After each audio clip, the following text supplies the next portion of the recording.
I'm just going to name the elephant in the room, okay? When you watch that video, you're thinking of one of two things, right? You're either in your bedroom listening to Queen on vinyl, that could be happening, or if you were born a little bit later, you're saying to yourself, ice, ice, baby, right? One of those two things is going through your mind right now as you watch that video. Hey, I am really glad that you are here this morning for worship. Welcome to Zion, especially if you're a guest with us. Thanks for carving some time out of your weekend. If you're new to Zion, one of the things you need to know about Zion, we have this really cool thing that we do each and every year. We just did it last weekend called Wurstbraten, and last weekend we made about 12,000 pounds of our famous Wahlberg sausage. We do have some left over, okay? So here's the thing. If you would like to buy some sausage, if you haven't gotten some yet, or even if you have, right after the service, if you go right out those back doors to the cafe and the lobby, we will have sausage for sale. I hear it makes a great side dish for your Thanksgiving feast, okay? So if you don't have sausage, you need it. If you have some, you need more of it. And I just want to show you a little glimpse of some of the fun that we had last week in making sausage and selling sausage for Wurstbraten 2025. Take a look up here on the screen.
16 plates of sausage.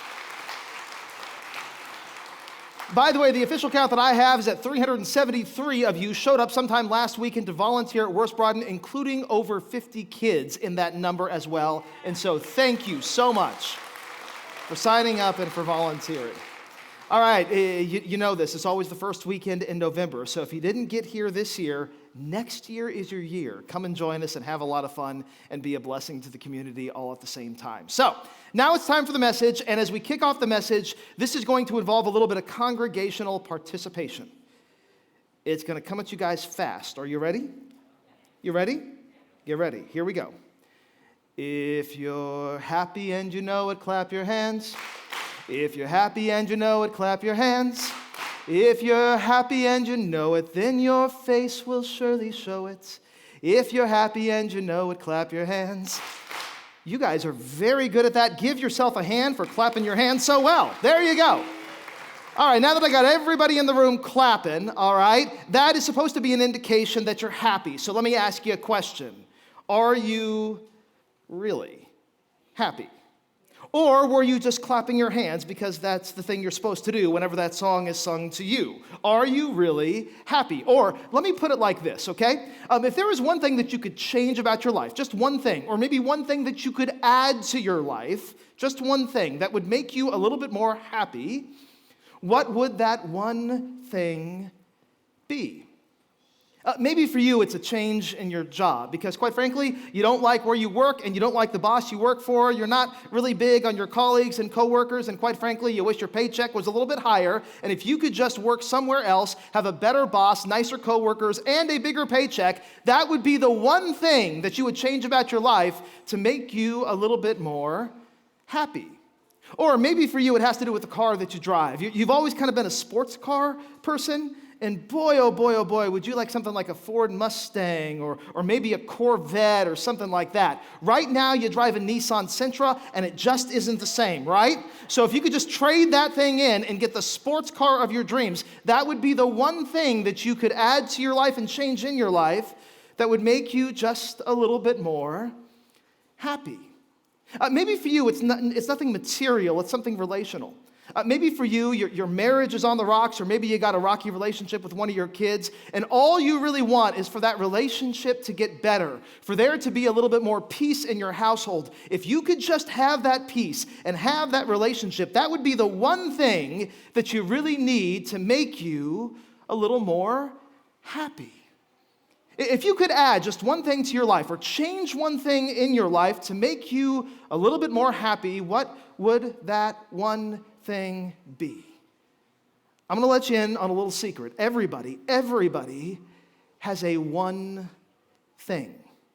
In fact, let me tell you about my one thing. So one of the things that me and my family do every summer is we go down to the Texas Gulf Coast. We go stay a couple of weeks in Port Aransas, and this is like the highlight of my whole year. I've told you this before. I love the beach. One of my big life goals when I retire is to move to Port Aransas, live in flip-flops, and become a beach bum for the twilight years of my life. I love the beach, and when we go down to the beach, I always get a little bit melancholy by the time our beach trip is over, because then we're coming back to life and back to reality. And so one of the things that I will do when we're getting ready to go, and I know this isn't a good idea, but I do it anyway. When we're packing up and getting ready to go, before we leave, I will always hop on Zillow and do just a little bit of real estate searching. Just seeing maybe if there's something in that region, if there's something in that area that I could buy to make me happy.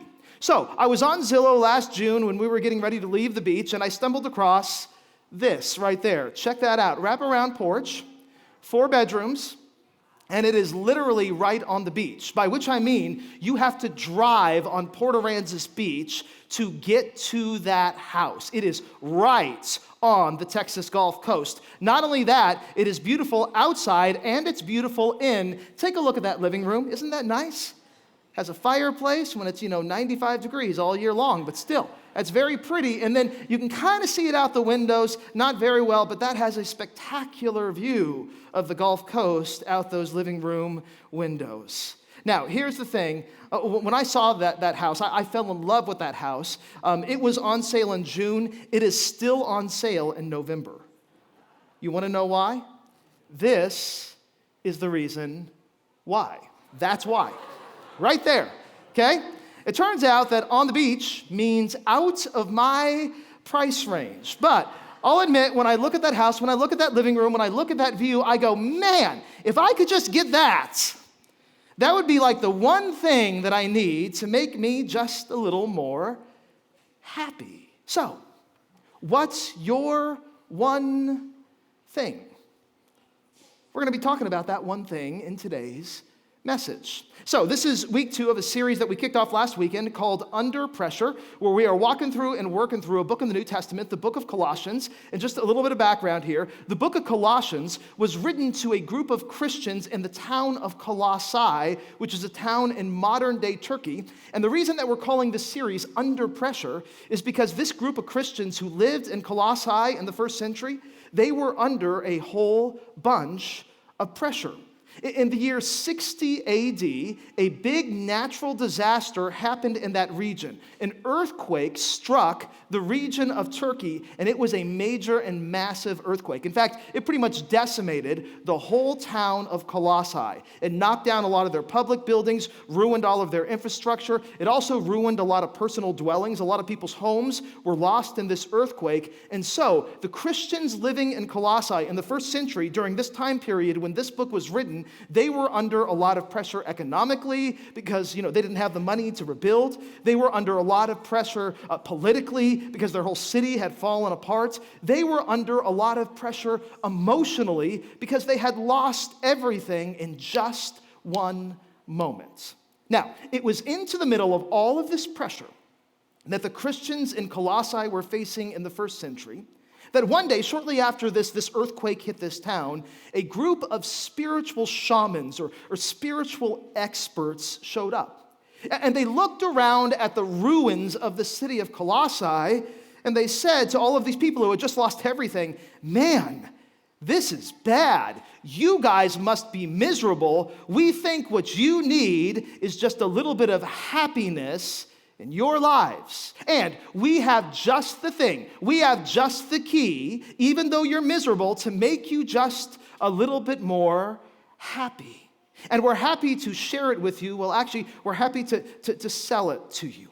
We have these amulets, and here's an ancient depiction of what these amulets look like. And these are angel amulets, okay? They're in the shapes of angels, and then on each of the angel amulets is an angel name. And if you buy one of these amulets, and if you wear it around your neck, if you kind of sport some really nice jewelry, when you call out and cry out to these angels, they will become like your personal guardian angels, and they will bless you, and they will be there for you, and they will give you money that will help you rebuild, and you will be able to be happy. These amulets are what you need. Now, maybe jewelry isn't your thing. So the spiritual shamans continued. Not only do we have amulets, we also have bowls. And these are nice handcrafted bowls. In fact, look at the inscriptions on those bowls. Those inscriptions are actually incantations that you can say to the angels above. And if you say these incantations, if you pray to these angels will show up and they will bless you and they will give you money and you will be able to rebuild, and then you will be happy. If you just buy our stuff, your blessings will be guaranteed, and you will go from being miserable to being happy. That's what these spiritual shamans claimed.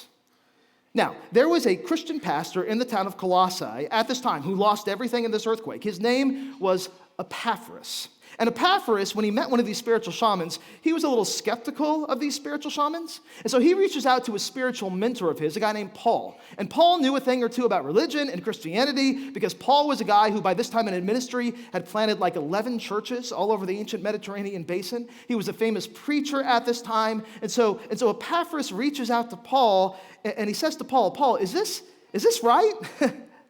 Are these spiritual shamans, are they peddling something that is real? And when Paul heard from Epaphras what was going on in Colossae, Paul was not very happy. And so what he does is he actually writes a letter to the Christians at Colossae, and it's this letter that becomes the book of Colossians that we have today in our New Testaments. And one of the things that Paul says to these Christians in Colossae, in Colossians 2, verse 18, is don't let anybody who delights in the worship of angels, okay, who will try to sell you amulets and bowls with angel names and incantations, don't let them do that to you, because what they're really doing is they're robbing you. They claim to want to help you. They're really just trying to make a buck off you. Amulets and bowls and angels are not going to make you happy. But Paul continues, if you do want to be happy, I do have a secret. I do know the key. I do know the one thing that if you can get it, if you can have it, if you can hold it, I do know the one thing that will actually make you happy. And I'm not going to sell it to you, Paul says. Instead, I'm going to share it with you for free. And Paul shares that one thing in this letter. And you know what? That one thing, 2,000 years later, still works even today. So, regardless of how many times it clapped during the song, who in here, let's just be honest and I'll go first, could use a little bit more happiness in their lives? Raise your hands. Anybody? We could all use a little bit more happiness. Paul is going to show us how to get it. So, here we go, Colossians 1, verse 24. Paul says, now I rejoice. Now, already right there, I need to pause and I need to just give you a little clarification and make a little distinction here. When Paul begins to unroll his one secret of happiness, he talks about happiness not in terms of happiness, but in terms of rejoicing or in terms of joy. Now, if you were to put these two terms, happiness and joy, on like a Venn diagram, One of the things that you would probably discover pretty quickly is that these terms, especially in the Bible, they overlap significantly.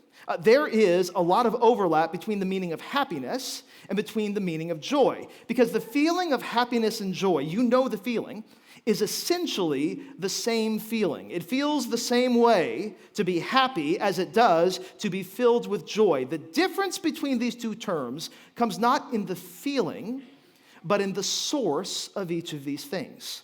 Happiness is based on the circumstances that are around you, which means that if your circumstances are good, you will be happy. If your circumstances are bad, you will be sad. In fact, we'll do just a little bit of technical work here this morning. The New Testament, written originally in the Greek language, and one of the Greek words for happy in the New Testament is the word makarios, which is the Greek word for fortunate. Here's the idea. If you are fortunate enough to win the Powerball, you know what's going to happen? You're going to be happy, right? Because the circumstances around you are going to be amazing. That's what it means to be happy, to have good circumstances around you, but joy is different. Joy is not based on the circumstances around you. Joy is based on something inside of you.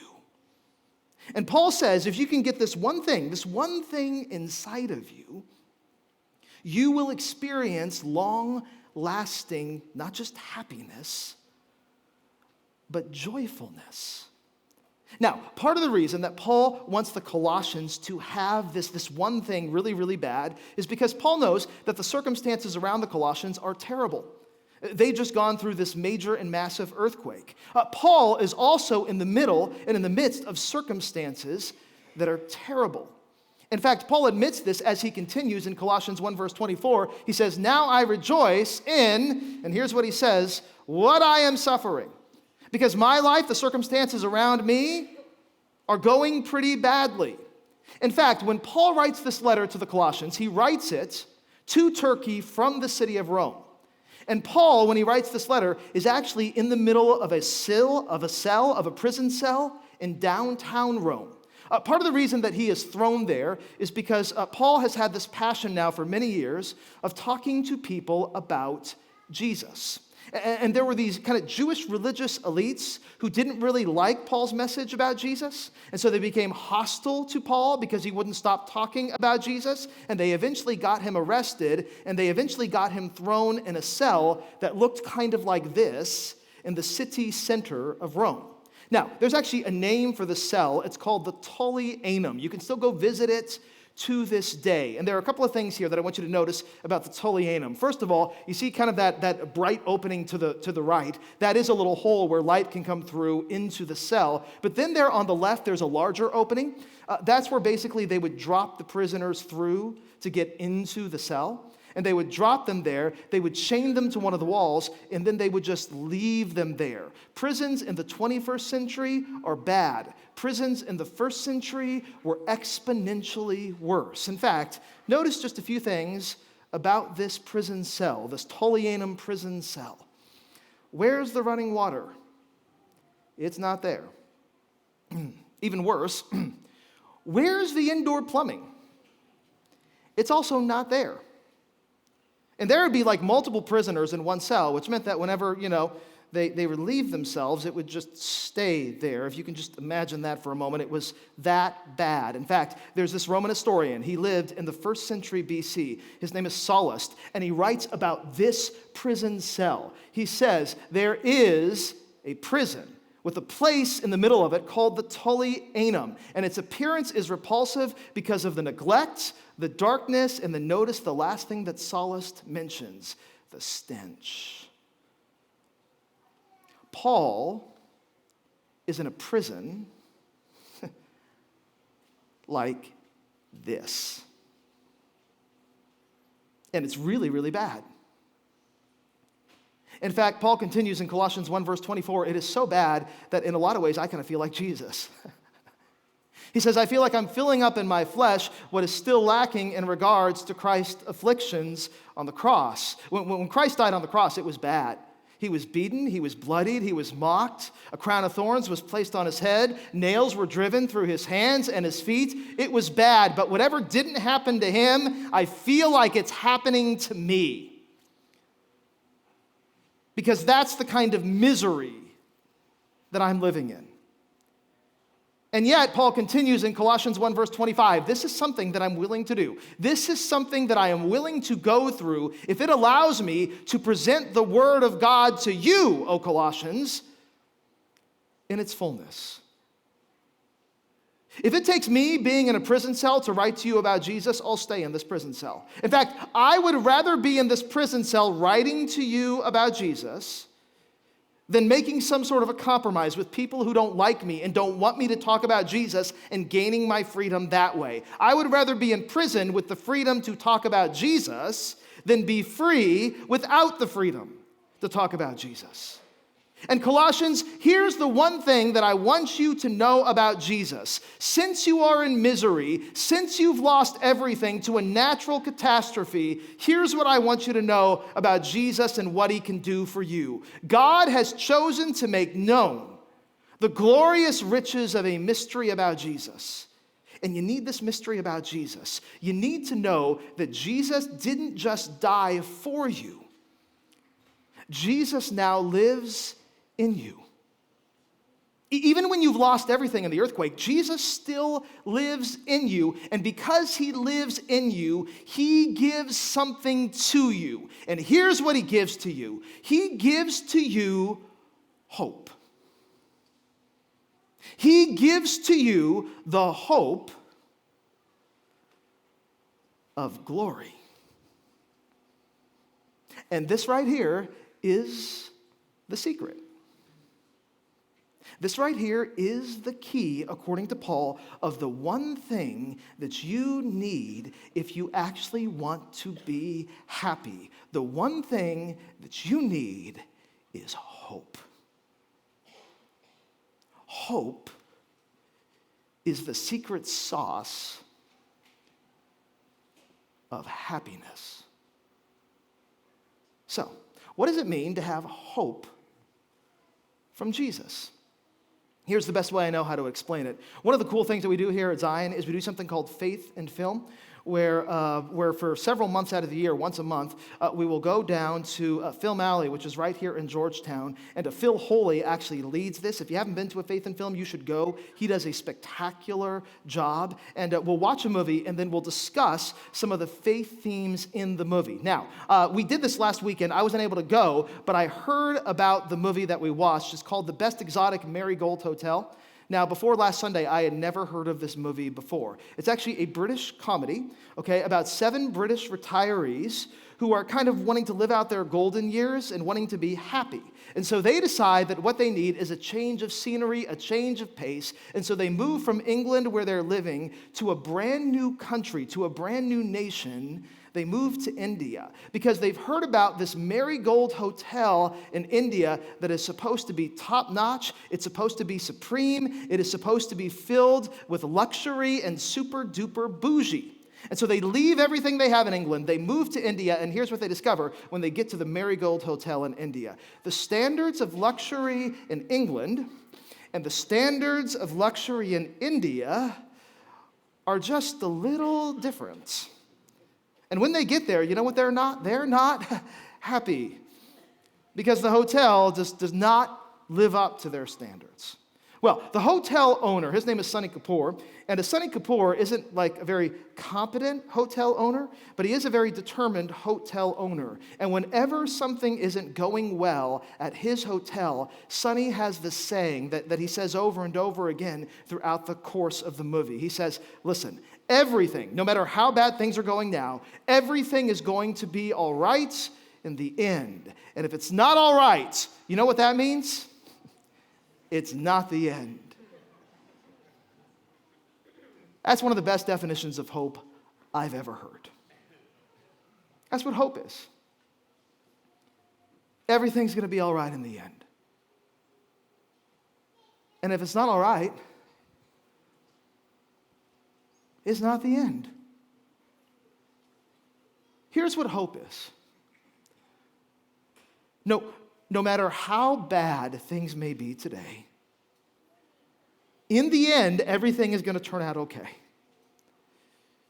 Because Jesus always gets his way, and Jesus' way is always good.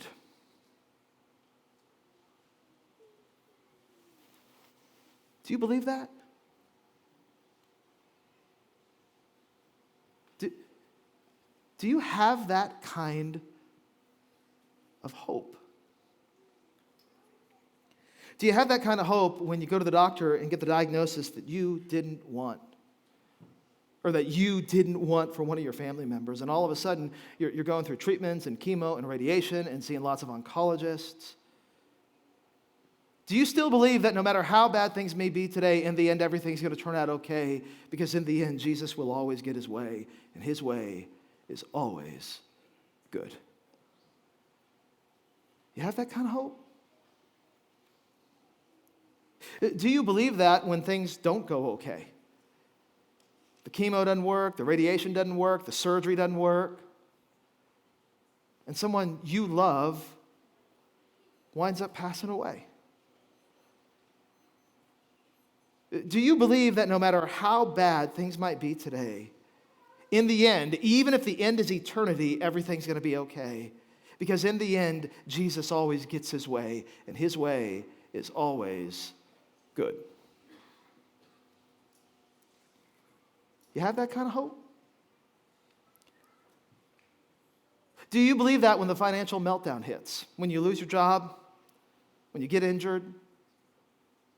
When you don't know what you're going to do to pay your next rent bill or to put food on the table for your family? Do you believe that no matter how rough and rocky things might be today, in the end, everything's going to be okay? Because in the end, Jesus will always get his way, and his way is always good. Do you have that kind of hope? That kind of hope, Paul says, is the one thing that you need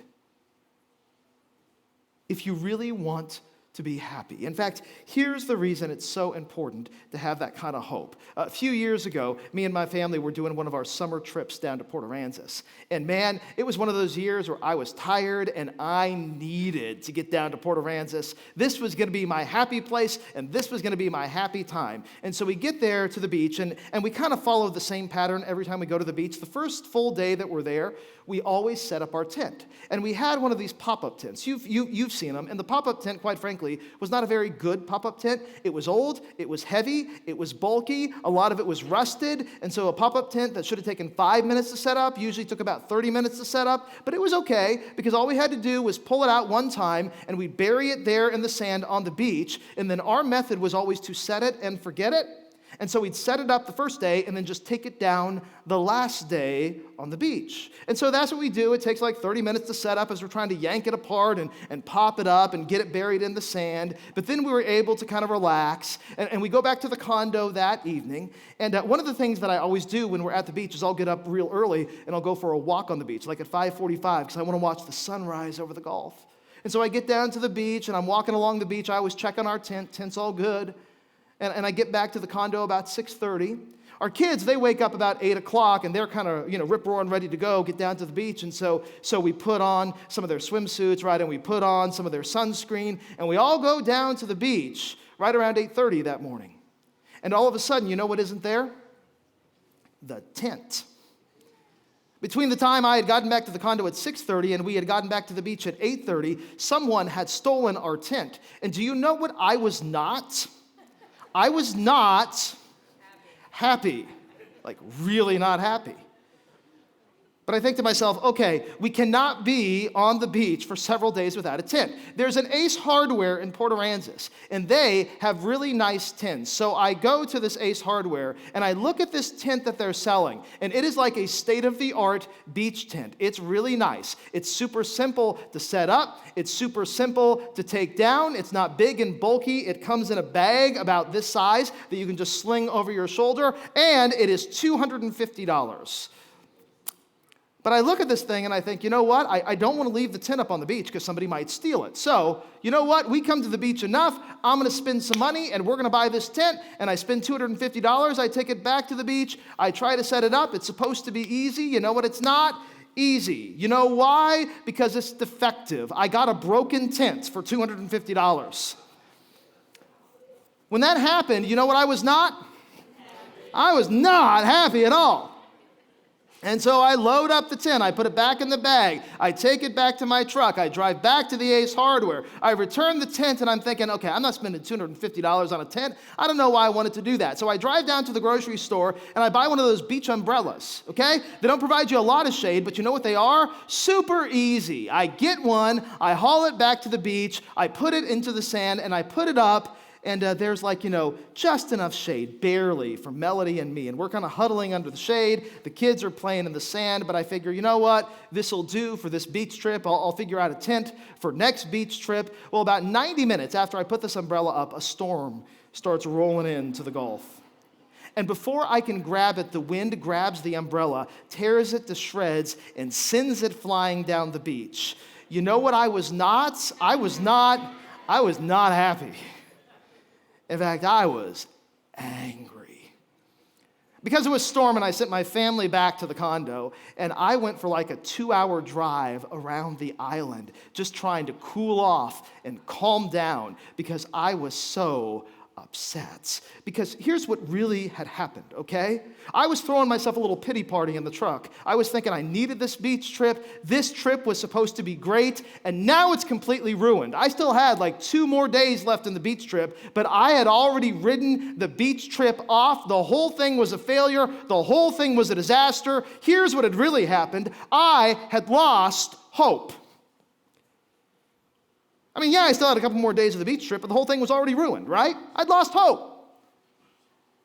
No matter how bad things were that day, I did not believe that in the end something was going to turn out okay, or that I could have any fun at all for the rest of the beach trip. I had lost hope. Here's the problem.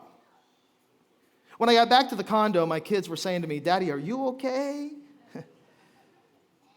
And that's when I recognized something. Because I had lost hope, I had also missed out. Because that's what always happens when you lose hope. When you lose hope, you miss out. You miss out on the things in your life that you could enjoy. You miss out on the blessings that you could receive. You miss out on all the things that God delights to give you that can actually bring to you a little piece and part of your life that will make you a little bit more happy. When you lose hope, you miss out. Which is why Paul says to the Colossians, and Paul says to us, no matter how bad things might be, don't lose hope, because that's the only thing. Hope in Jesus is the only thing that can actually make you happy. Paul kind of presents a little bit of a formula, a math equation, okay? I'm not good at math, so this is going to be really simple, all right? Paul says that when it comes to hope, hope in Jesus plus whatever you want to put in that blank is what actually brings you happiness. Hope in Jesus plus the best beach trip ever, where everything goes perfectly, that can bring you happiness. Hope in Jesus plus a Longhorn game on a Saturday afternoon where they win, but not in overtime, so you don't get stressed out like I've been over the past few weeks. That can bring you happiness. Hope in Jesus plus cruising down the road in that Corvette listening to a classic country song. Yeah, that can bring you happiness. But you know what else can bring you happiness? Hope in Jesus plus the worst beach trip over. That can still bring you happiness. Hope in Jesus plus that really devastating diagnosis, that can still bring you happiness. Hope in Jesus plus that season in life that is so stressful that you don't know if you're going to make it through, that can bring you happiness too. And here's why. Hope in Jesus is better than the best thing that you can put in that blank. And hope in Jesus is also bigger than the worst thing that you can put in that blank. Which is why no matter what you put in that blank, when you have hope in Jesus, here's what you can ultimately be. You can be happy. And by the way, according to Paul, that isn't just happiness. That's joy. Because it's not about the circumstances around you. It's about the gift that Jesus gives that's in you. It's about the person that Jesus is. And he lives in you. And when you have him, he is the source and the sustainer of your joy. In fact, one more thing before we wrap up, okay? Give you a little bit of church history this morning. One of the greatest theologians to ever live in the history of the Christian church was a guy named Augustine. Now, Augustine lived actually during a very tumultuous time in not only church history, but in world history. Augustine lived at the end of the 4th century and the beginning of the 5th century AD. And Augustine actually saw the city of Rome fall. In the year 410, when the Visigoths came in and sacked the city of Rome, Augustine was alive for that. Augustine actually lived in the Roman Empire, but in the northern African part of the Roman Empire. Several years later, those same Vandals came in, destroyed his own city too. And Augustine was around for that. Augustine saw the whole world falling apart around him. And as he's literally watching the world burn, this is what he writes. This is the happy life. To which you want to say to Augustine, you ought to raise your standards just a little bit, because that sounds bad. The whole world burning around you. But Augustine says, no. This is the happy life. To rejoice to thee, O Jesus. To rejoice of thee, O Jesus. To rejoice for thee, O Jesus. This is it. It's just Jesus. It's just the hope that he brings. That is the one thing that I need, and as long as I have it, I can be happy. This is it, Augustine says, and then my favorite line of this quote, and there is no other thing. Jesus and the hope that he brings is not just the one thing that you need to be happy. Jesus and the hope that he brings is the only thing that you can ever have or ever need to stay happy. There's nothing better than Jesus and his hope, which means there's nothing else than Jesus and his hope. That's what Augustine knew. That's what Paul knew too. So here's the question. How about you? Let's stand and pray.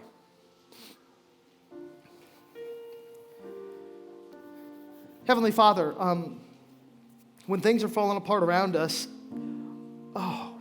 it's so hard. And we don't always feel happy, but that isn't the most important part of all of this. The most important part is not how we feel, but where the source of happiness and joy comes from. It's not from the circumstances around us. It's based on Jesus and the hope that he brings, and he lives inside of us. And so may we turn to him, rely on him, trust in him for not just happiness, but for joy. We pray this and we ask this in his name. Amen.